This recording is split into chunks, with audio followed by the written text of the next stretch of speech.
My dear friends, let's give some tzedakah and let's light up the world.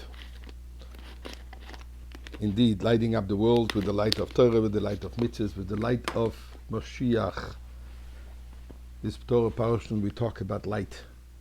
We're talking about the menorah, where God has told Moshe Rabbeinu of the different objects, utensils, etc., the walls, the construction of the Mishkan, the construction of the Holy Temple.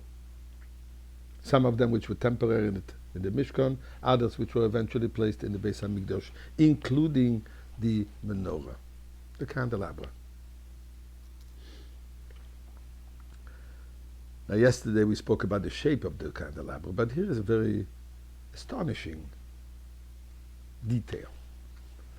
Pasuk says, when God told them about the making of the menorah, says the Rebbe Zushe, Kamare asher hero Hashem es Moshe, as the image, according to the image that God showed Moshe, Kein also es ha-menorah.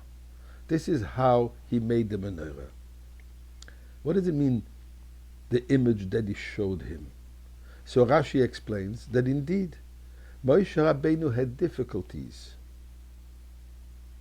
about how to make the menorah.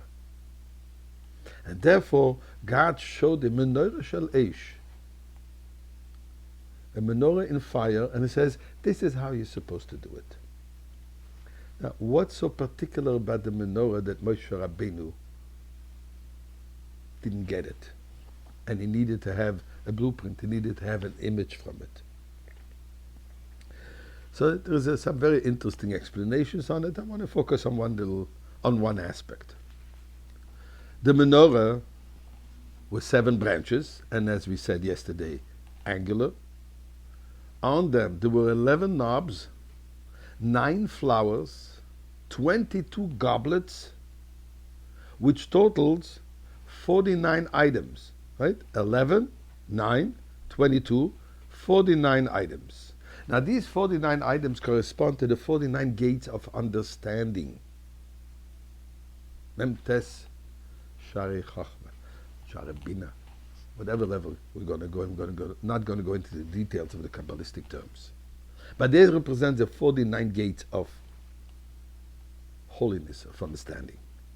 The central shaft of the menorah, from which everything projected, correspond to the 50th gate of understanding, Sharanun, the highest gate. And Moshe Rabbeinu's difficulty stemmed from the fact that since the menorah represents the 50 gates, and he only attained 49 gates, and therefore he had difficulties. The Arizal in Kabbalah says the following. When Moshe Rabbeinu was up on the mountain for the 40 days that he was there, and God shared with him the entire Torah, he actually achieved at that moment the 50 gates of wisdom. But unfortunately, when the Jewish people sinned with the golden calf, and God told him, Lech reid, go descend. Why? Because your people, your nation has sinned. The numerical value of the word lech, which means go, lamed chav, is 50. So God tells Moshe Rabbeinu, reid, descend. Because of the sin of the people, this has affected you, that you have descended from the 50 gates, and now you only have the 49 gates.